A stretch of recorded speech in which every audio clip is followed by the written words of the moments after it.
Hi friends, അപ്പോൾ welcome back to our channel talking with Gayathri. നമ്മുടെ പുതിയ വീഡിയോയിലേക്ക് എല്ലാവർക്കും സ്വാഗതം. നേരെ ഉൾട്ടയടിച്ചൊരു എപ്പിസോഡായിരുന്നല്ലേ ഇന്നലത്തെ. നമ്മൾ എന്തൊക്കെയാണ് വിചാരിച്ചത്, മലപ്പുറം കത്തി അമ്പം വില്ലും. ഇപ്പോൾ ലാലേട്ടൻ വന്നിട്ട് ഗിസൈലിനെ എടുത്ത് റോസ്റ്റ് ചെയ്യും, ഗിസൈലിന് യെല്ലോ കാർഡ്. ഒന്നും നടന്നില്ല. എനിക്ക് വളരെ വളരെ മയത്തിൽ ലാലേട്ടൻ സംസാരിക്കുന്നത് പോലെ തോന്നി. ഫ്ലവർ അല്ല ഫയർ ആയിരിക്കും എന്നൊക്കെയാണ് വിചാരിച്ചത്, പക്ഷെ ഒന്നും നടന്നില്ല. ശരിക്കും ഏഷ്യാനെറ്റ് ആദ്യം വിട്ട പ്രൊമോസിൽ, നമ്മുടെ ബിഗ് ബോസ് സ്റ്റാർട്ട് ചെയ്യുന്നതിന് മുമ്പ് വിട്ട പ്രൊമോയിൽ ലാലേട്ടനായിരുന്നു ഇന്നലെ. ശരിക്കും നല്ല ഒരു അവിടെ പലരെയും എടുത്ത് ഉടുക്കാനുള്ള എപ്പിസോഡിനുള്ള വക ഉണ്ടായിരുന്നു ഇന്നലത്തെ എപ്പിസോഡിൽ. പക്ഷേ അതൊന്നും ലാലേട്ടൻ ചെയ്തതായിട്ട് കണ്ടില്ല. എല്ലാം ഒരു മയത്തിൽ ചിരിച്ചുകൊണ്ട് അവരെ കാര്യങ്ങൾ പറഞ്ഞ് മനസ്സിലാക്കുന്നത് പോലെയാണ് ഇന്നലത്തെ എപ്പിസോഡിൽ എനിക്ക് തോന്നിയത്. നിങ്ങൾക്ക് എന്താ തോന്നിയത്? ശരിക്കും അങ്ങനെയല്ലേ ചെയ്തത്? അപ്പോൾ അതുപോലെ തന്നെ RJ ബിൻസി എവിക്റ്റ് ആയിരിക്കുകയാണ്. ശരിക്കും ബിൻസി വലിയൊരു കണ്ടന്റ് മേക്കറൊന്നും അല്ലായിരുന്നു. അതിലുള്ള പലരും വലിയ കണ്ടന്റ് മേക്കർ അല്ല. കഴിഞ്ഞ ആഴ്ചത്തെ എപ്പിസോഡ് തന്നെ നമ്മൾ എടുത്തു കഴിഞ്ഞാൽ, എപ്പിസോഡ്സ് എടുത്തു കഴിഞ്ഞാൽ നമുക്ക് മനസ്സിലാവും. ഒരു അനുമോളുണ്ട്, ഒരു ജിസൈലുണ്ട്, പിന്നെ ഒരു അനീഷ് ഉണ്ട്, പിന്നെ ഒരു ഷാനവാസ് ഉണ്ട്. ഇത് തന്നെയാണ് അവിടുത്തെ ഒരു കണ്ടന്റ് എന്ന് പറയുന്നത്. അല്ലാണ്ട് നമുക്ക് വലിയൊരു കണ്ടന്റ് ഒന്നും അതിനകത്തുനിന്ന് കിട്ടുന്നില്ല. അപ്പോൾ എങ്കിൽ പോലും RJ ബിൻസി ചെറുതായിട്ടൊക്കെ ഒന്ന് സംസാരിക്കാൻ സ്റ്റാർട്ട് ചെയ്തിട്ടുണ്ടായിരുന്നു. പക്ഷെ അപ്പോഴത്തേനും പുള്ളിക്കാരത്തി ഔട്ടായിപ്പോയി. പിന്നെ നമുക്ക് വേറൊരു കാര്യം നോക്കാനുള്ളത്, RJ ബിൻസിയെക്കാട്ടിലും എവിക്റ്റ് ആവാൻ കണ്ടന്റ് ഒന്നും തരാതെ അവിടെ കിടക്കുന്ന ആൾക്കാരും ഉണ്ട്. അറിയില്ല എന്താന്നുള്ളത്. RJ ബിൻസി എവിക്റ്റ് ആയിരിക്കുകയാണ്. പിന്നെ മിഡ് വീക്ക് സസ്പെൻഷനിൽ പുറത്തു പോയ ശാരികയും ഒനിയിലും തിരിച്ചു വന്നിട്ടുണ്ട്.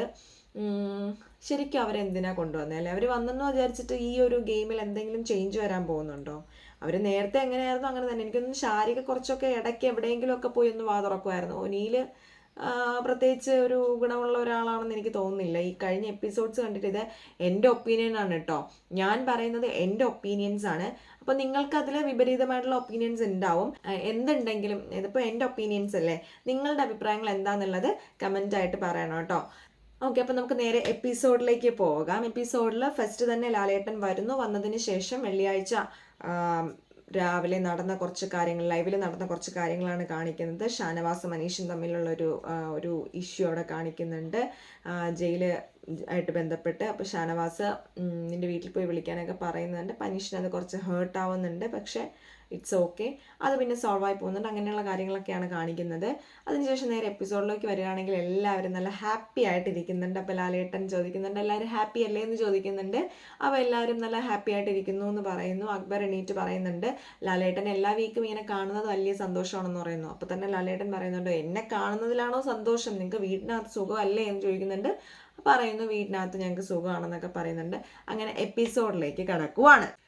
അതിനുശേഷം ലാലേട്ടൻ സ്റ്റാർട്ട് ചെയ്യുന്നത് മിഡ് വീക്ക് സസ്പെൻഷനെ കുറിച്ചിട്ടാണ്. അനീഷിനോട് ചോദിക്കുന്നുണ്ട്, മിഡ് വീക്ക് സസ്പെൻഷൻ്റെ ഗെയിം എങ്ങനെ ഉണ്ടായിരുന്നു? അനീഷ് പറയുന്നു, ഉയർച്ചയും താഴ്ചയും ഉണ്ടായിരുന്നെങ്കിൽ അവസാനം എനിക്ക് കളിച്ച് ജയിക്കാൻ പറ്റിയെന്ന് പറയുന്നു. അതിന് കൺഗ്രാറ്റ്സ് ചെയ്യുന്നുണ്ട്, അപ്രീസിയേഷൻ കൊടുക്കുന്നുണ്ട് ലാലേട്ടൻ.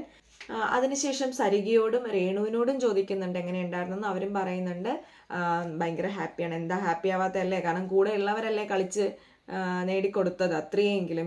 ശരിക്കും സരികയും രേണുവൊക്കെ ഒറ്റയ്ക്ക് കളിച്ചിരുന്നെങ്കിൽ എനിക്ക് തോന്നുന്നു ഈഷിനെയൊക്കെ കാട്ടിലും ആദ്യം തന്നെ ബാക്കിലേക്ക് പോയി മിഡ് വീക്ക് സസ്പെൻഷനിൽ പോകേണ്ട ആൾക്കാരാണ് സരികയൊക്കെ. പക്ഷെ കൂടെ ഉണ്ടായിരുന്ന, എനിക്ക് സരികയുടെ കൂടെ ആദ്യം ഉണ്ടായിരുന്നത് ആരെങ്കിലും ആവട്ടെ, സരികയുടെ കൂടെ ആരൊക്കെ ഉണ്ടായിരുന്നു മറന്നുപോയി. അപ്പോൾ എന്തായാലും സരികയും രേണുവും അവരോടൊക്കെ ചോദിക്കുന്നുണ്ട് എങ്ങനെ ഉണ്ടായിരുന്നെന്ന് ചോദിക്കുന്നുണ്ട്. എല്ലാവരും പറയുന്നുണ്ട്, ഞങ്ങളുടെ കൂടെ സഹായികൾ ഉണ്ടായിരുന്നത് കൊണ്ട് ഞങ്ങൾക്ക് ജയിക്കാൻ പറ്റിയെന്ന് അവർ തന്നെ സമ്മതിക്കുന്നുണ്ട് കേട്ടോ. ഞങ്ങളെ കൂടെ സഹായികൾ ഉണ്ടായിരുന്നത് കൊണ്ടാണ് ഞങ്ങൾക്ക് ജയിക്കാൻ പറ്റിയെന്നുള്ളത്, അതല്ലാതെ ഞങ്ങൾ ഒറ്റയ്ക്കുള്ള ഞങ്ങളുടെ പവറിലാണ് ജയിച്ചതെന്നൊന്നും പറയുന്നില്ല. അപ്പോൾ അതിലൊക്കെ ഹാപ്പിയാണെന്ന് പറയുന്നുണ്ട്. അപ്പോൾ ലാലേട്ടൻ ചോദിക്കുന്നുണ്ട്, ആർക്കൊക്കെ അവിടെ പരാതികൾ ഉണ്ടായിരുന്നില്ലേ, നിങ്ങളുടെ സഹായികൾ മോശമാണെന്ന് അനീഷ് പറയൂ എന്ന് പറഞ്ഞ് അപ്പോഴും അനീഷിനെ വിളിച്ച് ഉയർത്തുന്നുണ്ട്. അപ്പോൾ അനീഷ് പറയുന്നുണ്ട്, ഞാൻ മാക്സിമം അവരെ മോട്ടിവേറ്റ് ചെയ്യാനൊക്കെ നോക്കി, അനുവിനെയും ശരത്തിനെയും. പക്ഷേ ആ ശരത്ത് എന്തോ അവിടെ ശരത്തിനിട്ടൊരു കുത്തു കൊടുത്തതുപോലെ എനിക്ക് തോന്നിയിട്ടോ. ശരത്ത് കാരണം ശരത്ത് വരും, താക്കോലെടുക്കും, വീണ്ടും അതവിടെ ഇടും, പിന്നും പോയി താക്കോലെടുക്കും, വീണ്ടും അവിടെ ഇടും. ഫസ്റ്റ് ഗെയിമിൻ്റെ കാര്യമാണ് കേട്ടോ അനീഷ് പറയുന്നത്. ശരിക്കും നിങ്ങൾക്ക് തോന്നിയോ ശരത്ത് അങ്ങനെ ചെയ്തു എന്നുള്ളത്? എനിക്ക് തോന്നിയത് ശരത്ത് ആത്മാർത്ഥമായിട്ട് തന്നെയാണ് ആ ഗെയിം കളിച്ചത്. അനീഷിനോടുള്ള ദേഷ്യമൊന്നും കാണിക്കാതെ തന്നെ നല്ല രീതിയിൽ ആ ഗെയിം കളിച്ചു എന്നുള്ളതാണ് എനിക്ക് ആ ഗെയിം കണ്ടിട്ട് തോന്നിയത്. പിന്നെ അനു ഗ്ലൗസ് ഒന്നും ഇടാണ്ട് നേരെ മൺപുറ്റിലേക്ക് ഇറങ്ങാൻ പോയതിനെ പറ്റിയൊക്കെ ചോദിക്കുന്നുണ്ട്, ചെളിയിലേക്ക് മഡിലേക്ക് ഇറങ്ങാൻ പോയതിനെ പറ്റി ചോദിക്കുന്നുണ്ട്. അപ്പോൾ അനു പറയുന്നു നമുക്കത് താക്കോല് കിട്ടാതെ വന്നപ്പോൾ ആകെ കൂടെ ഒരു വെപ്രാളമായി, അപ്പോൾ അത് കിട്ടിയില്ലെങ്കിലോ, കോയിൻസ് കിട്ടിയില്ലെങ്കിലോ എന്ന് വിചാരിച്ചിട്ടാണ് ഞാൻ ഇറങ്ങാൻ പോയതെന്നൊക്കെ. പക്ഷെ ഇത് എനിക്ക് തോന്നുന്നു അനുവും ശരത്തും നല്ല രീതിയിലാണ് ഇത് ചെയ്യാൻ നോക്കിയത്. പക്ഷേ ഒരുപാട് ടൈം അവർക്ക് താക്കോൽ എടുക്കാൻ പറ്റാത്തതിൽ ഒരുപാട് സമയം പോയി. ആ സമയം പോയതിന് അനീഷ് ഒരു നെഗറ്റീവാക്കി എടുക്കാതെ, ചിലപ്പോൾ അത് അനീഷിൻ്റെ ഗെയിം ആയിരിക്കും, നമുക്കറിയില്ലല്ലോ. പുള്ളിയുടെ ഒരു സ്ട്രാറ്റജി എന്താണെന്ന് പുള്ളിക്കാരന് മാത്രമേ അറിയാവുള്ളൂ. നമ്മുടെ പുള്ളിയുടെ കാര്യം എടുക്കുകയാണെങ്കിൽ അനീഷ് ചില നേരം നമുക്ക് തോന്നുമല്ലോ അയ്യോ എന്തൊരു പാവമാണെന്ന്. ചില നേരം നമുക്ക് ഭയങ്കര ആരോഗ്യൻ്റാണ് പുള്ളിയുടെ ഒരു ഇത് സംസാരം എന്ന് പറയുന്നത്. നമുക്ക് സഹിക്കാൻ പറ്റില്ല. ഒരു കാര്യം തന്നെ റിപ്പീറ്റ് ചെയ്ത് ഞാൻ തന്നെ ജയിക്കും, ഞാൻ തന്നെ ജയിക്കും, ഞാൻ തന്നെ ജയിക്കും. ഇന്നലെ അത് ലാലേട്ടൻ വീഡിയോ കാണിച്ചു കൊടുക്കുന്നുമുണ്ട്. കാരണം അത് വീഡിയോ ലാലേട്ടൻ കാണിച്ചു കൊടുക്കുന്നത് അനീഷിനൊരു ഫോളോ അപ്പ് കൊടുക്കാൻ, ഒരു വഴി തുറന്ന് കാട്ടിക്കൊടുക്കുന്നതാണ്. ശരിക്കും നിങ്ങൾ ഇങ്ങനെ ചെയ്യരുത്, ഇങ്ങനെ ചെയ്യുന്നത് നിങ്ങൾക്ക് നെഗറ്റീവ് അടിക്കാൻ ചാൻസ് ഉണ്ട് എന്നുള്ളതാണ് കാണിച്ചു കൊടുത്തിരിക്കുന്നത്. പക്ഷേ പുള്ളിക്കാരനത് എത്രത്തോളം മനസ്സിലായി എന്നുള്ളത് നമ്മൾ കണ്ടു തന്നെ മനസ്സിലാക്കണം, എത്രത്തോളം പുള്ളിക്കാരനത് അക്സെപ്റ്റ് ചെയ്യുന്നു എന്നുള്ളത്. അപ്പോൾ ഇങ്ങനെയാണ് കാര്യങ്ങൾ ചോദിക്കുന്നുണ്ട്. അപ്പോൾ ശരത്ത് അപ്പോൾ തന്നെ പറയുന്നുണ്ട്, എനിക്ക് കിട്ടിയ ഒരു ചാൻസ്, എനിക്കിവിടെ ഞാൻ നല്ലൊരു ഗെയിമറാണെന്ന് കളിക്കാൻ, അല്ലെങ്കിൽ എനിക്കൊരു ഓപ്പർച്യൂണിറ്റി കിട്ടിയതുപോലെയാണ് ഞാനത് യൂസ് ചെയ്തത് ലാലേട്ടാ. അതല്ലാതെ ഞാൻ ആ ഗെയിം സ്റ്റാർട്ട് ചെയ്തപ്പോൾ മുതൽ അനീഷിനോട് എന്ത് ദേഷ്യം ഉണ്ടെങ്കിലും അതൊന്നും കാണിക്കാതെയാണ് ഞാൻ ആ ഗെയിം കളിച്ചത് എന്ന് ശരത്ത് പറയുന്നുണ്ട്. അനുവും അതുപോലെ തന്നെയാണ് പറയുന്നത്. അനുവും പറയുന്നുണ്ട് ഞാൻ നന്നായിട്ട് തന്നെയാണ് ഞാൻ ഗെയിം കളിച്ചതെന്ന് ശരത്തും അനുവും പറയുന്നുണ്ട്. പിന്നെ ബിന്നിയോട് ചോദിക്കുന്നുണ്ട് ശാരിക. അപ്പോൾ ബിന്നിയും പറയുന്നുണ്ട് ലാലേട്ടാ ഞാനത് നന്നായിട്ട് തന്നെയാണ് ചെയ്തത്, പക്ഷേ പുള്ളിക്കാരത്തി എന്നെ ബ്ലെയിം ചെയ്തു എന്നൊക്കെ പറയുന്നുണ്ട്, ബിന്നിയും പറയുന്നുണ്ട്. അതിനുശേഷം പിന്നെ അനീഷിനോട് ലാലേട്ടൻ ചോദിക്കുന്നുണ്ട് ആരെങ്കിലും ഗെയിം എങ്ങനെയാണെന്നൊക്കെ ആരോടത്തെങ്കിലും ചോദിച്ചിട്ടുണ്ടോ, പിന്നെ കളിച്ചതിന് ശേഷം അവരെ തള്ളിപ്പറഞ്ഞിട്ടുണ്ടോ എന്നൊക്കെ ചോദിക്കുമ്പോൾ ആര്യൻ അവിടെ ഇരുന്ന് തലയാട്ടുന്നുണ്ട്. ആര്യനോട് ലാലേട്ടൻ ചോദിക്കുന്നപ്പോൾ ആര്യൻ പറഞ്ഞു എന്നോട് ചോദിച്ചതിന് ശേഷം നിങ്ങൾ എൻ്റെ കാര്യം നോക്കണ്ട, എനിക്കറിയാം ജയിക്കാൻ എന്നുള്ള രീതിയിൽ പറഞ്ഞു എന്നൊക്കെ ആര്യൻ. അപ്പോൾ ലാലേട്ടൻ ചോദിക്കുന്നുണ്ട് അതുകൊണ്ടാണോ മദർ പ്രോമിസ് ചെയ്തത് ഇനി ഒരിക്കലും ഇയാളോടും സംസാരിക്കില്ല എന്നുള്ളത്. അപ്പോൾ ആര്യൻ പറഞ്ഞു അതുകൊണ്ട് തന്നെയാണ് ഞാൻ ചെയ്തതെന്നൊക്കെ പറയുന്നുണ്ട്. അതിനുശേഷം ഇംഗ്ലീഷ് സംസാരിക്കുന്നതിനെതിരെ ലാലേട്ടൻ ചോദിക്കുന്നുണ്ട് നിങ്ങൾ എന്താണിത് മലയാളം ബിഗ് ബോസ് ഷോയാണ്, ഇവിടെ നമ്മൾ ഇംഗ്ലീഷ് സംസാരിക്കുന്നത് എന്തിനാണ്, അതിന് വേണമെങ്കിൽ പണിഷ്മെൻറ്റ് തരാമെന്ന് പറയുന്നുണ്ട്. ആര്യനും ജിസയിലും ഇംഗ്ലീഷ് സംസാരിക്കുന്നു, അത് കേട്ടിട്ട് അനീഷ് ഇംഗ്ലീഷ് സംസാരിക്കുന്നു. അപ്പോൾ ഇതൊരു ഇംഗ്ലീഷ് മീഡിയം അല്ല, അതുകൊണ്ട് നിങ്ങൾ ഇംഗ്ലീഷ് സംസാരിച്ചു കഴിഞ്ഞാൽ ഞങ്ങൾ ഇനി പണിഷ്മെൻറ്റ് തരും എന്നും പറയുന്നുണ്ട് ആര്യനോട്. അതൊക്കെയാണ് സംഭവിച്ചത് കേട്ടോ. അത് കഴിഞ്ഞിട്ടാണ് നമ്മുടെ മെയിൻ വിഷയത്തിലേക്ക് ലാലേട്ടൻ വരുന്നത്, നമ്മുടെ മേക്കപ്പ് വിഷയം. അപ്പോൾ ഗിസേലിനോട് ചോദിക്കുന്നുണ്ട് എന്താണെന്നുള്ളത്. അപ്പോൾ ഗിസേൽ പറയുന്നുണ്ട് ഇവരെല്ലാം എന്നെ ടാർഗറ്റ് ചെയ്യുന്നു എന്നാണ് പറയുന്നത്, എന്നെ ടാർഗറ്റ് ചെയ്യുന്നു. ഇവിടെ പെൺകുട്ടികളെല്ലാവരും മേക്കപ്പ് ഇടുന്നുണ്ട്, പക്ഷേ ഇവരെല്ലാം എന്നെ ടാർഗറ്റ് ചെയ്യുന്നു എന്ന് പറയുന്നുണ്ട്. അനുവിന് നല്ല അപ്രീസിയേഷൻ കൊടുക്കുന്നുണ്ട് CID ആയിട്ട് ഇങ്ങനെ പ്രവർത്തിച്ചതിൽ. ലാലേട്ടൻ പറയുന്നുണ്ട് ഇവിടെ CIDമാരൊക്കെ ഉണ്ട്, ഇങ്ങനെ തന്നെ കണ്ടിന്യൂ ചെയ്ത് പോകണം. ശരിക്കും ബിഗ് ബോസ് ഈ ഒരു കണ്ടന്റ് ഇഷ്ടമായിട്ട് മുന്നോട്ട് കൊണ്ടുവന്നതാണ് കേട്ടോ. അതുകൊണ്ടാണ് ചെറിയ ഒരു മയത്തിൽ അവരെ ചിരിച്ചുകൊണ്ട് അവരെ കാര്യങ്ങൾ പറഞ്ഞ് മനസ്സിലാക്കാൻ ശ്രമിക്കുന്നത്. കാരണം ബിഗ് ബോസ് ഇഷ്ടപ്പെടുന്നുണ്ട് ഈ കണ്ടന്റ്. അത് മാത്രമല്ല വേറൊന്നും ഇല്ല വീട്ടിൽ നിന്ന് പുറത്തേക്ക് വരാനായിട്ട്. അപ്പോൾ ഇത് തന്നെ ഇങ്ങനെ കണ്ടിന്യൂ ചെയ്ത് പോകാനായിട്ട് അവർ ആഗ്രഹിക്കുന്നുണ്ട് മേക്കേഴ്സ്. അപ്പോൾ അതുകൊണ്ട് തന്നെയാണ് ലാലേട്ടൻ വളരെ മയത്തിൽ ചിരിച്ചുകൊണ്ട് കാര്യങ്ങൾ അവതരിപ്പിച്ചിരിക്കുന്നത്. ഇപ്പോൾ ഗിസയിൽ പറയുന്നുണ്ട് അനു എൻ്റെ നേരെ കൈ ഉയർത്തി, അതിനുള്ള റൈറ്റ് അനുവിനില്ല എന്നൊക്കെ പറയുമ്പോഴും ലാലേട്ടൻ ചിരിച്ചുകൊണ്ട് അനുവിനോട് പറയുന്നുണ്ട് മോളെ അങ്ങനെയൊന്നും ചെയ്യാൻ പാടില്ല, പണിഷ്മെൻറ്റ് കിട്ടും എന്നുള്ളത്. അല്ലാതെ അവിടെ വേറെ പണിഷ്മെൻറ്റ് കൊടുക്കുന്നതായിട്ടൊന്നും നമ്മൾ കാണുന്നില്ല. അപ്പോൾ ജസ്റ്റ് ഒരു വാർണിംഗ് മാത്രം, അങ്ങനെ ചെയ്യാൻ പാടില്ല, നമുക്കതിന് അഗൻസ്റ്റ് ആക്ഷൻസ് എടുക്കേണ്ടി വരും എന്നുള്ളതാണ് ഗിസൈലിനും അനുവിനും കൊടുക്കുന്നത്. പക്ഷെ എനിക്കിവിടെ തോന്നുന്നത് ഗിസൈലിനെ ഒന്ന് സന്തോഷിപ്പിച്ച ഒരു രീതിയാണ് എനിക്ക് മനസ്സിലായത്. എന്നാൽ അനുവിന് ആവശ്യത്തിനേറെ റോസ്റ്റ് ചെയ്തതുപോലെയും തോന്നി. കാരണം ആ അവിടുത്തെ ആൺകുട്ടികളെല്ലാം മൊണ്ണകളാണെന്ന് അനു പറയുന്നുണ്ടല്ലേ, നമ്മൾ ആ വീഡിയോ ഒക്കെ കഴിഞ്ഞ ദിവസം കണ്ടതാണ്. അപ്പോൾ അതിന് ആ വീഡിയോ ഒക്കെ കാണിച്ചു കൊടുക്കുന്നുണ്ട് എല്ലാവരും. അതിലൂടെ ശരിക്കും ലാലേട്ടൻ അവിടുത്തെ ആൺകുട്ടികളോടാണ് പറയുന്നത് നിങ്ങളെ പുറത്ത് നിങ്ങൾ ഈ തരത്തിൽ അറിയപ്പെടും, അല്ലെങ്കിൽ ഈ തരത്തിൽ നിങ്ങൾ നെഗറ്റീവ് ആകും എന്നുള്ളത് അവർക്കാണ് കാണിച്ചു കൊടുക്കുന്നത്. പക്ഷെ അവർക്കത് മനസ്സിലായിട്ടൊന്നുമില്ല. അവരെല്ലാവരും അനുവിനെ പഴയതിനെക്കാട്ടിലും ദേഷ്യത്തോടെ അനുവിന് നേരെ തിരിയും പോലെയാണ് എനിക്ക് തോന്നിയത് കേട്ടോ. കാരണം ഇങ്ങനെ പറഞ്ഞതുകൊണ്ട് അക്ബർക്ക് എഴുന്നേറ്റ് നിന്ന് ആ ക്വാളിറ്റി, ഞങ്ങൾക്ക് ഗിസൈലിനോടുള്ള ആ ഒരു സ്വഭാവത്തിൻ്റെ ക്വാളിറ്റി കൊണ്ടുള്ളത്, അപ്പം തന്നെ അവിടെ നേരെ ഉൾട്ടയടിക്കുന്നത് അനുവിനാണ് കേട്ടോ. അതായത് അനു ഒരു ക്വാളിറ്റി ഇല്ലാത്ത കുട്ടി എന്നുള്ള രീതിയിലാണ് അത് പോകുന്നത്. അനുവിന് അതൊന്നും അക്സെപ്റ്റ് ചെയ്യാൻ പറ്റുന്ന കാര്യങ്ങളല്ല. അനുവിന് നെഗറ്റീവ് ഒരിക്കലും അക്സെപ്റ്റ് ചെയ്യാൻ പറ്റാത്തൊരു കുട്ടിയാണ് അനു. ഞാൻ കണ്ടതിൽ വെച്ചിട്ട് എനിക്ക് മനസ്സിലായതിടത്തോളം അനു ഒരിക്കലും അക്സെപ്റ്റ് ചെയ്യില്ല, തൻ്റെ നെഗറ്റീവ്സ് ഒന്നും അക്സെപ്റ്റ് ചെയ്യാൻ റെഡിയല്ല. അവർക്ക് ഉൾക്കൊള്ളാൻ പോലും പറ്റാത്തൊരു കാര്യമായിട്ട് തോന്നുന്നുണ്ട്. അപ്പോൾ പക്ഷെ ഇനിയുള്ള ദിവസങ്ങളിൽ നമുക്ക് കാണാൻ പറ്റുന്നത് ഇത് തന്നെ ആയിരിക്കും. അനു ഇപ്പോൾ അവരുടെ ഒരു മെയിൻ ടാർഗറ്റായിട്ട് മാറി. അക്ബറിനാണെങ്കിലും ശരത്തിനാണെങ്കിലും ബാക്കിയുള്ളവരുടെ കാര്യം നമുക്ക് കണ്ടറിയാം. പക്ഷെ അക്ബറിനെയും ശരത്തിനെയും സംബന്ധിച്ചിടത്തോളം അനു കംപ്ലീറ്റ്ലി അവർക്കെതിരായിട്ടുള്ള ഒരാളായിട്ട് മാറിക്കഴിഞ്ഞിരിക്കുകയാണ് ഇപ്പോൾ. അപ്പം അതുകൊണ്ട് പ്രധാനമായിട്ടൊരു ടാർഗറ്റ് അനു തന്നെ ആയിരിക്കും. പക്ഷെ ഇവരത് മനസ്സിലാക്കുന്നില്ല കേട്ടോ. ഇവർ വിചാരിച്ചിരിക്കുന്നത് അനു പുറത്ത് നെഗറ്റീവ് ആണെന്നാണ്. പക്ഷേ അനുവിന് അത്യാവശ്യം സപ്പോർട്ട് ഉണ്ട്.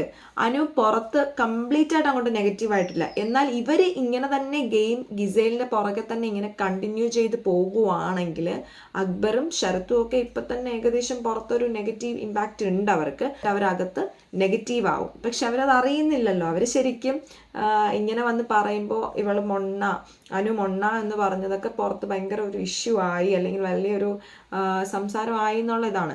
ശരിയാണ്, വിളിച്ചത് തെറ്റാണ്. അങ്ങനെ നമ്മൾ ആരെയും അങ്ങനെയൊന്നും വരുന്നൊരു ഷോയിൽ വിളിക്കാൻ പാടില്ല. അത് മാത്രമല്ല ഗിസൈലിൻ്റെ പിറകെയാണ് എല്ലാ ആണുങ്ങളും, അബി ഒഴിച്ച്. അപ്പോൾ അബിക്ക് പ്രത്യേകം അതിന് കൺഗ്രാജുലേഷൻസ് കിട്ടുന്നുമുണ്ട്.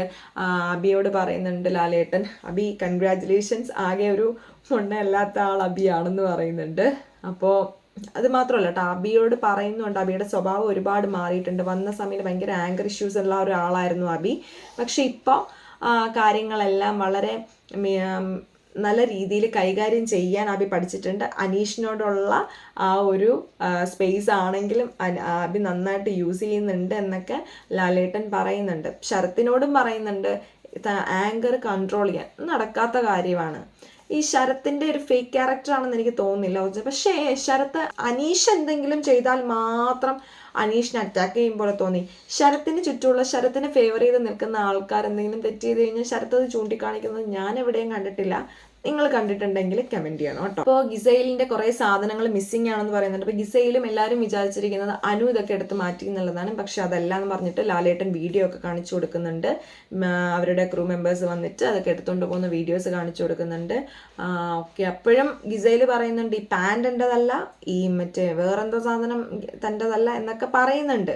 പക്ഷെ ഇതെല്ലാം ഗിസൈലിൻ്റെ തന്നെയാണ്, അല്ലാണ്ട് വേറെ ആരുടേതും അല്ല. പക്ഷേ അവരത് ഫുൾ കംപ്ലീറ്റ്ലി അക്സെപ്റ്റ് ചെയ്യുന്നില്ല. അവർ ആ റിജക്റ്റ് ചെയ്യുന്ന ആ ഒരു രീതിയാണ് സമ്മതിച്ചു കൊടുക്കേണ്ടത് കേട്ടോ. എത്ര സ്ട്രോങ് ആയിട്ടാണ് അവർ നിന്നിട്ട് പറയുന്നത് ഇത് എൻ്റെതല്ല എന്ന് പറയുന്നത്. അത് തന്നെയാണ് അവരുടെ കഴിവെന്ന് പറയുന്നത്. അതുകൊണ്ട് തന്നെയാണ് പറയുന്നത് അവരൊരു നല്ല സ്ട്രോങ് പ്ലെയർ ആണെന്നുള്ളത്. എങ്ങനെയും അവർക്ക് ഒരു വഴി ഉണ്ടാക്കി രക്ഷപ്പെടാനുള്ള ഒരു ലൂപ്പ് ഹോൾ അവർ കണ്ടുപിടിക്കും എന്നുള്ളതാണ്. പിന്നെ ഇത് തെറ്റാണെന്നുള്ളത് അവർ പലരും പറയുന്നുണ്ട്. ഇപ്പോൾ റെന ആണെങ്കിലും ഇന്നലെ ലാലേട്ടൻ ചോദിക്കുന്നുണ്ട്, ഈ ഗിസൈൽ ചെയ്ത ഇതിനെതിരെ ആരും അവിടെ പ്രതികരിച്ചില്ല, ആരും പ്രതികരിച്ചില്ല, അനു മാത്രമാണ് അത് CID ആയിട്ട് പോയി അതൊക്കെ കണ്ടുപിടിക്കുന്നത്, വേറെ ആരും അതിനെതിരെ പ്രതികരിക്കുന്നില്ല എന്ന് പറയുമ്പം എന്താണെന്നുള്ളത് ചോദിക്കുന്നുണ്ട്. അപ്പോൾ ഓരോരുത്തരായിട്ട് എണീറ്റ് അനീഷ് പറയുന്നുണ്ട് സാധനങ്ങൾ ഉപയോഗിക്കുന്നത് ശരിയല്ല എന്ന് പറയുന്നുണ്ട്. പിന്നെ റെന പറയുന്നുണ്ട് ഞാൻ പറഞ്ഞതാണ്, ലാലേട്ടൻ വരുമ്പോൾ 7ന്റെ പണി കിട്ടും, അപ്പോൾ അത് ഉപയോഗിക്കാൻ പാടില്ല എന്നൊക്കെ പറഞ്ഞിട്ടുണ്ടെന്ന്. അപ്പോൾ എഴുന്നേറ്റ് കുറച്ച് പേര് അങ്ങനെ ഇങ്ങനെയൊക്കെ പറയുന്നതല്ലാതെ അപ്പോഴും അക്ബറും ശരത്തും ഒന്നും പ്രത്യേകിച്ച് പറഞ്ഞതായിട്ട് കണ്ടില്ല. നമ്മൾ വീഡിയോയിൽ, നമ്മുടെ എപ്പിസോഡിൽ നമ്മളതൊന്നും കണ്ടില്ല. അപ്പോൾ ഇത് തന്നെ ഇങ്ങനെ കണ്ടിന്യൂ ചെയ്ത് പോകാനാണ് ചാൻസ്. ഗിസൈലിൻ്റെ കൂടെ ഇവരെല്ലാവരും ഗിസൈലിൻ്റെ ഒപ്പം മാത്രമേ നിൽക്കുള്ളൂ. ഒറ്റയ്ക്ക് ആർക്കും ഇവർ കളിക്കുന്നുണ്ടോ എന്ന് ചോദിച്ചു കഴിഞ്ഞാൽ എനിക്ക് സത്യത്തിൽ ഇപ്പം അറിയില്ല കേട്ടോ. എനിക്ക് കണ്ടിട്ടൊന്നും മനസ്സിലാവണില്ല. ഇവർ ഒറ്റയ്ക്ക് നിന്നാണോ കളിക്കുന്നത്, ഇവർ ഗ്രൂപ്പായിട്ട് നിന്നാണോ കളിക്കുന്നത്, ഒരു പിടിയും കിട്ടുന്നില്ല. ശരിക്കും അക്ബറൊക്കെ ഒറ്റയ്ക്ക് നിന്ന് കളിക്കുവാണെങ്കിൽ നല്ല അടിപൊളി ബിബി മെറ്റീരിയലാണ്, അതുപോലെ തന്നെ നല്ലൊരു കണ്ടന്റ് മേക്കേഴ്സാണ്. ഇവരെല്ലാവരും ഒറ്റയ്ക്ക് നിന്ന് കളിക്കണം. പിന്നെ റെനയുടെയൊക്കെ ഗെയിം ഇപ്പോൾ എന്താന്ന് പോലും എനിക്ക് മനസ്സിലാവുന്നില്ല. വന്ന സമയത്ത് നല്ല ഫയറായിട്ട് നിന്നൊരു കുട്ടിയായിരുന്നു. കാരണം ഈ പ്രായത്തിൽ വന്നിട്ടും നല്ല ഫയറായിട്ട് നിന്ന കുട്ടിയായിരുന്നു റെന. പക്ഷെ ഇപ്പോൾ എന്ത് ഗെയിമാണെന്ന് പോലും മനസ്സിലാവുന്നില്ല. ഗെയിമൊക്കെ തീർന്നെന്ന് തോന്നുന്നു. ആൾക്ക് ഗെയിമൊന്നും ഇപ്പോൾ ഉള്ളതായിട്ട് പോലും തോന്നുന്നില്ല. ഒരു ഗ്രൂപ്പിൻ്റെ കൂടെ ഇരുന്നിട്ട് ഒരു ഗ്യാങ്ങിൻ്റെ കൂടെ ഇരുന്ന് എന്തൊക്കെയോ പറയുന്നു എന്നുള്ളതല്ലാതെ വേറൊന്നുമില്ല. പക്ഷേ ഇവരിവിടെ ഒരു ഗ്രൂപ്പിൻ്റെ കൂടെ ഇരുന്നിട്ട് എന്തൊക്കെയോ പറയുന്നു എന്നുള്ളതല്ലാതെ എനിക്ക് പ്രത്യേകിച്ച് ആ കുട്ടിയുടെ ഗെയിം എന്താണെന്നൊന്നും മനസ്സിലാവുന്നില്ല. പിന്നെ സരിക, രേണു അറിയില്ല, ഐ ഡോണ്ട് നോ.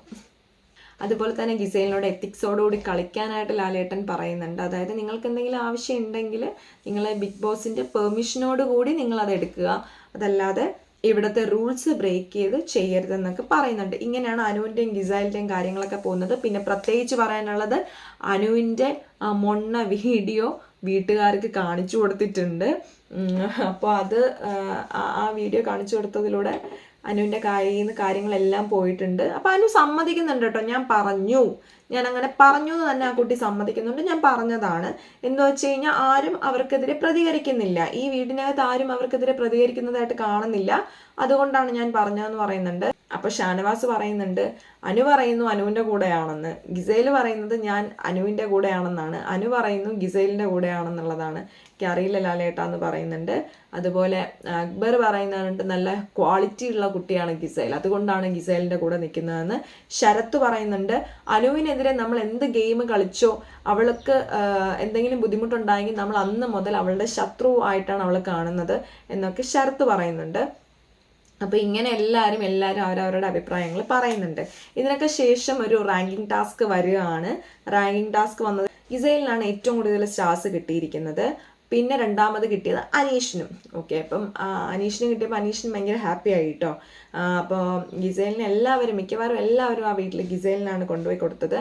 അപ്പോൾ ഇതിൽ നിന്ന് തന്നെ മനസ്സിലാക്കാം ജിസൈൽ എന്ന് പറയുന്നത് ഒരു സ്ട്രോങ് പ്ലെയർ ആണെന്നുള്ള കാര്യം. വളരെ ഒരു സ്ട്രോങ് പ്ലെയർ ആണ്. റൂൾസ് ഒന്നും ബ്രേക്ക് ചെയ്യാതെ നിന്ന് കഴിഞ്ഞാൽ വണ്ടർഫുൾ പ്ലെയർ ആണ് പുള്ളിക്കാരത്തി എന്ന് പറയുന്നത്.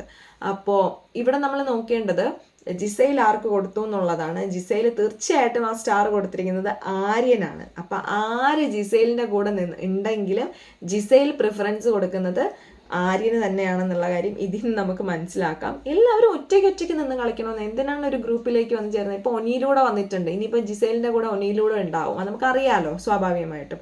അപ്പോൾ ഇതൊരു ഗ്രൂപ്പ് കളിയിലേക്ക് പോകാതിരിക്കുന്നതാണ് ഏറ്റവും നല്ലത്. ഗ്രൂപ്പ് കളിക്കുമ്പോൾ സ്വാഭാവികമായിട്ടും എന്താണെന്നുള്ളത് ഇതുവരെയുള്ള കാലങ്ങളിൽ നമ്മൾ കണ്ടതിൽ നിന്ന് നമുക്ക് മനസ്സിലാവുന്നത്, ഗ്രൂപ്പ് കളിക്കുന്നതിലൂടെ നെഗറ്റീവ് ആവും ആൾക്കാർ. ആ ഗ്രൂപ്പിൽ ആൾക്കാർ എങ്ങനെയുണ്ടാവും? ചിലപ്പോൾ 2 ഗ്രൂപ്പായിരിക്കും. ഒരു ഗ്രൂപ്പ് പുറത്തുള്ള ആൾക്കാർക്ക് ഫേവറേറ്റ് ആയിട്ടുള്ള ഗ്രൂപ്പായിരിക്കും, മറ്റേ ഗ്രൂപ്പ് എന്ന് പറയുന്നത് ഒരിക്കലും ഭയങ്കര നെഗറ്റീവായിട്ടുള്ളൊരു ഗ്രൂപ്പായിരിക്കും. അപ്പോൾ ഈ നെഗറ്റീവ് ഗ്രൂപ്പിലതുള്ള എല്ലാവരും വെറുക്കപ്പെട്ടവരാകും. അതിലും നല്ലത് പോസിറ്റീവ് ആണെങ്കിലും നെഗറ്റീവ് ആണെങ്കിലും നമ്മൾ ഒറ്റയ്ക്ക് നിന്ന് കളിക്കുന്നതായിരിക്കും ഏറ്റവും നല്ല കാര്യം. അപ്പം അങ്ങനെയാണ് വിശേഷങ്ങളൊക്കെ പോകുന്നത്. അപ്പം എല്ലാവരും ഹ്യൂമാനിറ്റിയുടെ പേരിലും എല്ലാമാണ് ജിസൈലിന് കോയിൻസ് കൊടുത്തിരിക്കുന്നത്. അനീഷ് വന്നിട്ട് ഷാനവാസിനാണ് കൊടുത്തത്. പിന്നെ അബി ജിസൈലിനാണ് കൊടുത്തത്. ഹ്യൂമാനിറ്റി, നല്ലൊരു ഹൃദയമുണ്ടെന്നാണ് പറയുന്നത്. അനീഷ് പറയുന്നത് ഷാനവാസിന് കൊടുത്തിട്ട് പറയുന്നത് എൻ്റെ ഗെയിം കണ്ടുപിടിച്ചു എന്ന് പറഞ്ഞിട്ടാണ് പുള്ളിക്കാരന് കൊടുക്കുന്നത്. പിന്നെ ഷാനവാസ് വന്നിട്ടും ജിസൈലിനാണ് കൊടുത്തത്.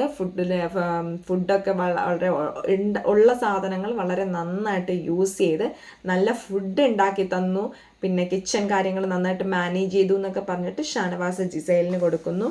അത് കഴിഞ്ഞിട്ട് ന്യൂറ, ആദില വന്നിട്ട് അനീഷിനാണ് കൊടുക്കുന്നത്. നന്നായിട്ട് ഹാർഡ് വർക്ക് ചെയ്തിട്ട് അനീഷ് മിഡ് വീക്ക് സസ്പെൻഷനിൽ കളിച്ചു എന്ന് പറഞ്ഞിട്ടാണ് കൊടുക്കുന്നത്. പിന്നെ സരിക വന്നിട്ടും അനീഷിനാണ് കൊടുക്കുന്നത്. സരിക പറയുന്നത് അനീഷ് ഒരു ഗെയിം കളിച്ച് അവിടെ എന്തെങ്കിലും പ്രശ്നം ഉണ്ടെങ്കിൽ അത് അവിടെ കളഞ്ഞിട്ടാണ് അടുത്തതിലേക്ക് പോകുന്നത് എന്ന് പറയുന്നുണ്ട്. രേണു വന്നിട്ടും അനീഷിനാണ് കൊടുക്കുന്നത്. രേണു ജയിൽ ടാസ്കിൽ നിന്നപ്പോൾ അനീഷ് രേണുവിനെ ഒരുപാട് മോട്ടിവേറ്റ് ചെയ്തു, ഒരുപാട് ഹെൽപ്പ് ചെയ്തു. അത് വല്ലാത്തൊരു മോട്ടിവേഷൻ ആയിരുന്നു എന്ന് പറയുന്നുണ്ട്. അത് കഴിഞ്ഞിട്ട് ആര്യൻ വന്നിട്ട് ജിസൈലിനാണ് കൊടുക്കുന്നത്. വണ്ടർഫുൾ ഗെയിമർ എന്ന് പറഞ്ഞിട്ട് കൊടുക്കുന്നു. പിന്നെ അനു വന്നിട്ടും അനീഷിനാണ് കൊടുക്കുന്നത്. നല്ലൊരു ഗെയിമറാണ്, നന്നായിട്ട് കളിക്കുന്നു എന്ന് പറഞ്ഞിട്ട് കൊടുക്കുന്നു. ബിൻസി വന്നിട്ട് ശരത്തിനാണ് കൊടുക്കുന്നത്. പിന്നെ ശൈത്യ വന്നിട്ട് ആര്യനാണ് കൊടുക്കുന്നത്. പിന്നെ ശരത്ത് വന്നിട്ട് അക്ബറിനാണ് കൊടുക്കുന്നത്. അക്ബർ എന്തുണ്ടെങ്കിലും മനസ്സിലൊന്നും വയ്ക്കാതെ അത് ഓപ്പണായിട്ട് തുറന്നു പറയുന്ന ഒരു ആളാണ്. അതിപ്പോൾ ഞാനാണെങ്കിലും എന്നൊക്കെ ശരത്ത് പറയുന്നുണ്ട്. അത് കഴിഞ്ഞിട്ട് അക്ബർ വന്നിട്ടും ജിസൈലിനാണ് കൊടുത്തത്. പിന്നെ അതിനുശേഷം ജിസൈൽ വന്നിട്ട് ആര്യനാണ് സ്റ്റാർ കൊടുത്തത്. അപ്പോൾ ആരവിടെ ഉണ്ടെങ്കിലും ജിസൈലിൻ്റെ ഫേവറേറ്റ് എന്ന് പറയുന്നത് ആര്യൻ തന്നെയാണ്. നെവിനും വന്നിട്ട് ജിസൈലിനാണ് കൊടുത്തത്. പിന്നെ നമ്മുടെ റെന വന്നിട്ടും ജിസൈലിനാണ് കൊടുത്തത്. അപ്പോൾ ഇങ്ങനെയാണ് റാങ്കിങ് ടാസ്കിൽ ഇന്നലെ എല്ലാവർക്കും കിട്ടിയത്. പിന്നെ പ്രധാനപ്പെട്ട ഒരു വിഷയം പറയാൻ വിട്ടുപോയി. അനീഷിനോട് ലാലേട്ടൻ ചോദിക്കുന്നുണ്ട്, എങ്ങനെയാണ് നിങ്ങൾ സമൂഹത്തെ പ്രതിനിധീകരിച്ചിട്ടാണ് നിങ്ങൾ വന്നേക്കുന്നത്, അപ്പോൾ നിങ്ങൾ എന്താണ് സമൂഹത്തിലേക്ക് കൊടുക്കുന്നതെന്ന് ചോദിക്കുന്നുണ്ട്. അപ്പോൾ പറയുന്നുണ്ട്, ഞാൻ ജെനുവിനായിട്ടാണ് നിൽക്കുന്നത്, ഞാൻ ജെനുവിനായിട്ട് നിൽക്കുന്ന ഒരാളാണ്, അത് തന്നെയാണ് ഞാൻ സമൂഹത്തിന് കൊടുക്കുന്നതെന്ന് പറയുന്നുണ്ട്. പിന്നെ ലാലേട്ടൻ പറയുന്നു, മുൻകാലങ്ങളിലുള്ള ബിഗ് ബോസിലെ ആൾക്കാരിൽ നിന്ന് നിങ്ങൾ എന്താണ് കണ്ട് മനസ്സിലാക്കിയത്. ഇപ്പോൾ അഖിൽ മാരാറാണെങ്കിലും, പിന്നെ അതുപോലെ തന്നെ ആര്യ, പിന്നെ റിയാസ്, പിന്നെ സാബുമോൻ, ഇങ്ങനെയുള്ള ആൾക്കാരിൽ നിന്ന് നിങ്ങൾ എന്താണെന്നൊക്കെ. പക്ഷെ അതൊന്നും പുള്ളിക്കാരൻ എന്താണെന്ന് ചോദിച്ചത് പോലും പുള്ളിക്കാരന് മനസ്സിലായിട്ടില്ല കേട്ടോ. എന്നിട്ട് ആ വീഡിയോ കാണിച്ചു കൊടുക്കുന്നുണ്ട്. ഞാൻ തന്നെയാണ് ഒന്നാമൻ, ഞാൻ തന്നെയാണ് ഒന്നാമൻ, ഞാൻ തന്നെയാണ് ഒന്നാമൻ, ഞാൻ തന്നെയാണ് ഒന്നാമൻ. എൻ്റെ പൊന്നേ, അത് കണ്ടിട്ട് അനീഷിന് തന്നെ തോന്നി, ഈശ്വര ഇത് ഞാനാണോ ഈ ചെയ്യുന്നത്, ഞാൻ തന്നെയാണ് ഒന്നാമൻ. പുള്ളി പറയുന്നത് പുള്ളിയുടെ റിയൽ ക്യാരക്ടറാണെന്ന്. എൻ്റെ ദൈവമേ, ഇതാണോ പുള്ളിയുടെ റിയൽ ക്യാരക്ടർ? എങ്ങനെ സഹിക്കാൻ പറ്റണേ? ഒരു കാര്യം തന്നെ ഒരു 50 പ്രാവശ്യം റിപ്പീറ്റ് ചെയ്ത് പറഞ്ഞുകൊണ്ടിരിക്കും. നമുക്കത് എങ്ങനെ സഹിക്കാൻ പറ്റും? നമ്മുടെ ചെവിയുടെ അടുത്ത് വന്നിട്ട് ഒരാൾ ഒരു കാര്യം 50 പ്രാവശ്യം പറഞ്ഞാൽ നമുക്കവിടെ ഇരിക്കാൻ പറ്റുമോ? അപ്പോൾ ആ വീട്ടിലുള്ളവരെ സമ്മതിക്കണം കേട്ടോ. ഈ ശരത്തൊന്നും കിടന്ന് ഒച്ചയെടുത്തിട്ട് നമുക്ക് കുറ്റം പറഞ്ഞിട്ട് കാര്യമില്ല. കാരണം ഒരു കാര്യം തന്നെ 10 50 പ്രാവശ്യം ഇങ്ങനെ പറഞ്ഞുകൊണ്ടിരുന്നു കഴിഞ്ഞാൽ നമ്മൾ എങ്ങനെയാണ് സഹിക്കണേ? അയ്യോ, അതറിയത്തില്ല. പക്ഷെ പുള്ളിക്കാരന് വല്ലത് മനസ്സിലായോ എന്ന് പോലും അറിഞ്ഞൂടാ. ലാലേട്ടൻ ആ വീഡിയോ കാണിച്ചു കൊടുത്തത് ഇനി ഇങ്ങനെ ചെയ്യല്ലേ എന്ന് പറഞ്ഞിട്ടാണ് വീഡിയോ കാണിച്ചു കൊടുക്കുന്നത്. പുള്ളി നോക്കിയപ്പോൾ ഫ്രെയിം ഫുള്ള് പുള്ളിയാണ്. ഈ ഫ്രെയിം ഫുള്ള് ഞാനാണ്, അപ്പോൾ ഇതങ്ങോട്ട് കണ്ടിന്യൂ ചെയ്യാം എന്ന് വല്ലതും വിചാരിച്ചിട്ടുണ്ടെങ്കിൽ തീർന്നു. എന്നാൽ അനീഷ് തീർന്ന്. എന്നാൽ അനീഷ് നെഗറ്റീവായിരിക്കും. പക്ഷേ പുള്ളി പോയി കഴിഞ്ഞ ഒരു 2-3 ദിവസമായിട്ട് ഇച്ചിരി ഡൗൺ ആയിട്ടിരിക്കുമ്പോൾ എനിക്കും ഫീൽ ചെയ്തിട്ട് എവിടെയൊക്കെയോ എന്തൊക്കെയോ മിസ്സിങ് ആവുന്നത് പോലെ തോന്നുന്നുണ്ട്. ഇനി പുതിയ സ്ട്രാറ്റജി ആണോ അത്, അതോ ഇയാളുടെ ശരിക്കുള്ള സ്വഭാവത്തിലേക്ക് വന്നോ, ആ മുഖംമൂടി അങ്ങ് കളഞ്ഞോ, ഒന്നും അറിയത്തില്ല. അപ്പം ശരത്തിനോട് പറയുന്നുണ്ട് അയാളുടെ ചെവിയുടെ അടുത്ത് പോയി നിന്ന് പറയുന്നത് ചെവിക്കല്ലടിച്ച് പോകും എന്നൊക്കെ പറയുന്നുണ്ട്. ഷാനവാസിനോട് പറയുന്നുണ്ട് അനീഷിനെ എങ്ങനെ കൈകാര്യം ചെയ്യാൻ ഷാനവാസിന് മാത്രമേ അറിയാളൂ, ഇങ്ങനെ കൈകാര്യം ചെയ്യാനായിട്ട്. അതിനൊരു പ്രത്യേക അപ്രീസിയേഷൻ കൊടുക്കുന്നുണ്ട്. അതൊക്കെയായിരുന്നു ഇന്നലത്തെ എപ്പിസോഡിൽ. പിന്നെ നെവിനെ കുറിച്ച് എന്താണ് നിങ്ങളുടെ അഭിപ്രായം? എനിക്കൊന്നും നെവിൻ നല്ലൊരു കണ്ടന്റ് മേക്കറാണ്, ശരിക്കും ഒരു എൻ്റർടൈനറാണ്. നെവിൻ കുറച്ചുകൂടിയൊക്കെ വിചാരിച്ചു കഴിഞ്ഞാൽ കുറച്ചുകൂടെയൊക്കെ നെവിനെ പുറത്തേക്ക് കൊണ്ടുവരാനായിട്ട് പറ്റും. നല്ലൊരു എൻ്റർടൈനറാണ് പുള്ളി. ഇന്നലെ തന്നെ പറഞ്ഞു എനിക്കും വേണം ഗിഫ്റ്റ്. കാരണം ജിസൈലിന് സ്റ്റാറൊക്കെ കിട്ടിയപ്പോൾ സ്വീറ്റ്സ് കിട്ടി. അപ്പോൾ എനിക്കും ഗിഫ്റ്റ് വേണം എന്ന് പറഞ്ഞ് നിൽക്കുന്നുണ്ടായിരുന്നു. അപ്പോൾ നിനക്ക് ഗിഫ്റ്റ് പണിപ്പുര ഉണ്ട്, അവിടെ പോയി എടുത്തോളാൻ പറയുന്നുണ്ട്. പുള്ളിക്കാരൻ ഓടി ഇറങ്ങിപ്പോയി ഡോറ് തുറന്നതും അതാ നിൽക്കുന്നു നമ്മുടെ സ്പൈക്കുട്ടൻ. നമ്മൾ കഴിഞ്ഞ ആഴ്ച ലാലേട്ടൻ ഇൻട്രൊഡ്യൂസ് ചെയ്ത സ്പൈക്കുട്ടനെ ഇന്ന് വീട്ടിലേക്ക് കയറ്റി വിട്ടിട്ടുണ്ട് കേട്ടോ. ഇത് കണ്ടതും നെവിൻ്റെ ആ ഒരു ആക്ഷൻസ് ശരിക്കും നമുക്ക് എപ്പിസോഡിൽ ചിരിക്കാനുള്ളൊരു വക അത് ഉണ്ടായിരുന്നു. ആ ഒരു സീൻ എന്ന് പറയുന്നത് ശരിക്കും എനിക്കൊക്കെ ചിരിക്കാൻ ഭയങ്കരമായിട്ട് ഞാനൊക്കെ ചിരിച്ച ഒരു സീനായിരുന്നു. അപ്പം നല്ല ഒരു എൻ്റർടൈനറാണ് പുള്ളി. ശരിക്കും അത് അഭിനയമൊന്നും അല്ല കേട്ടോ, ശരിക്കും ഇങ്ങനെ പോയി തുറന്നപ്പോൾ അതിനെ കണ്ടിട്ട് പേടിച്ചത് തന്നെയാണ്. അത് കഴിഞ്ഞിട്ട് അതിനെ വിളിച്ച് വീട്ടിലേക്കൊക്കെ കൊണ്ടുവരുന്നുണ്ട് സ്പൈക്കുട്ടൻ. അപ്പോൾ ലാലേട്ടൻ പറഞ്ഞു ഇനി സ്പൈക്കുട്ടൻ ഇടയ്ക്കിടയ്ക്ക് വീട്ടിലെ ഒരു വിസിറ്റർ ആയിരിക്കും, നിങ്ങളുടെ ഇടയിൽ മാത്രമല്ല CID ഉള്ളത്, ഞാനും ഒരു CID അങ്ങോട്ട് പറഞ്ഞു വിടുകയാണെന്നൊക്കെ പറഞ്ഞിട്ടാണ് സ്പൈക്കുട്ടനെ വീട്ടിലേക്ക് കയറ്റി വിടുന്നത്. അതും കഴിഞ്ഞിട്ട് നമ്മുടെ ഒനിയിലും ശാരികയും ബാക്ക് ടു ഹോം വരികയാണ്. ഒരു ഓട്ടോയിലൊക്കെ കയറി വരികയാണ്. അന്ന് ഇട്ടുകൊണ്ട് പോയ അതേ ഡ്രസ്സിൽ തന്നെയാണ് തിരിച്ചു വന്നത്. അപ്പോൾ ഇവർ ഡ്രസ്സൊന്നും മാറ്റിയില്ലേ? ഇവർ ഈ 2 ദിവസം ഈ ഡ്രസ്സ് ഇട്ട് തന്നെയാണോ ഇരുന്നത്? എങ്ങനെ ഉണ്ടായിരുന്നെന്നൊക്കെ ലാലേട്ടൻ ചോദിക്കുന്നുണ്ട്. ശരിക്കും ഭയങ്കര ഒരു ജയിലിലായിരുന്നത് പോലെ ആയിരുന്നെന്ന് ഒനിയിൽ പറയുന്നുണ്ട്. ആരോടും നമുക്ക് സംസാരിക്കാനില്ല, ആരും ഇല്ലാണ്ട് ഒറ്റയ്ക്ക് ഇരുന്നിട്ടൊരു ശരിക്കും ജയിൽ പോലെ. അപ്പോൾ വല്ലാത്തൊരു അവസ്ഥയായിരുന്നൊക്കെ പറയുന്നുണ്ട്. ലാലേട്ടൻ പറയുന്നു ആ വണ്ടിയിൽ തന്നെ കയറി ഈ വീട്ടിൽ നിന്ന് ഒരാൾ പുറത്തേക്ക് ഇപ്പോൾ വരുന്നുണ്ട്. അപ്പോൾ ആ വണ്ടിയിൽ തന്നെ കയറി ഓട്ടോറിക്ഷയിൽ തന്നെ കയറി തിരിച്ചു വരാൻ പറയുന്നുണ്ട്. നേരെ പറയുന്നു ബിൻസി RJ ബിൻസി എവിക്റ്റഡ് എന്ന്. ശരിക്കും പുള്ളിക്കാരത്തിക്ക് ഒരു ഷോക്കായിരുന്നു കേട്ടോ. പുള്ളിക്കാരത്തി വിചാരിച്ചില്ല ഇത്ര പെട്ടെന്ന് എവിക്റ്റായി പുറത്തേക്ക് പോകുമെന്ന് വിചാരിച്ചില്ല. ശരിക്കും ഒരു ഷോക്ക് അടിച്ചതുപോലെ ആയിരുന്നു. പക്ഷെ അതിനകത്ത് നിന്ന് പുള്ളിക്കാരത്തി കരഞ്ഞിട്ടൊന്നുമില്ല. എല്ലാവരോടും യാത്രയൊക്കെ പറഞ്ഞു. ശരത്തിനോട് പ്രത്യേകം പറയുന്നുണ്ട് കപ്പടിക്കണം, ശരത്ത് കപ്പുമായിട്ട് മാത്രമേ പുറത്തേക്ക് വരാളൂ എന്ന് പറയുന്നുണ്ട്. അങ്ങനെ പുള്ളിക്കാരത്തി പുറത്ത് വരുന്നു, ലാലേട്ടൻ്റെ അടുത്ത് വരുന്നു. ലാലേട്ടൻ വീഡിയോ ഒക്കെ കാണിച്ചു കൊടുക്കുന്നു. വീഡിയോ കാണിച്ചു കൊടുക്കുന്ന സമയത്ത് പുള്ളിക്കാരത്തി കുറച്ച് ഇമോഷണൽ ആവുന്നുണ്ട്. അത് കഴിഞ്ഞിട്ട് പുറത്തേക്ക് പോകുന്നു. നാളെ കാണാം എന്ന് പറഞ്ഞിട്ട് ലാലേട്ടനും പോവുകയാണ്. നാളത്തെ പ്രൊമോയും വന്നിട്ടുണ്ടായിരുന്നു. അപ്പോൾ ഇന്നത്തെ പ്രൊമോയിൽ ഇനിയിപ്പോൾ ആരെങ്കിലും ഔട്ടാവോ അല്ലെങ്കിൽ ഇനി എവിക്ഷൻസ് ഉണ്ടാകുമോ എന്നുള്ളതെല്ലാം നമുക്ക് ഇന്നത്തെ എപ്പിസോഡിലൂടെ നമുക്ക് അറിയാൻ പറ്റും. അപ്പോൾ നമുക്ക് നെക്സ്റ്റ് വീഡിയോയിൽ കാണുന്നത് വരെ ബൈ.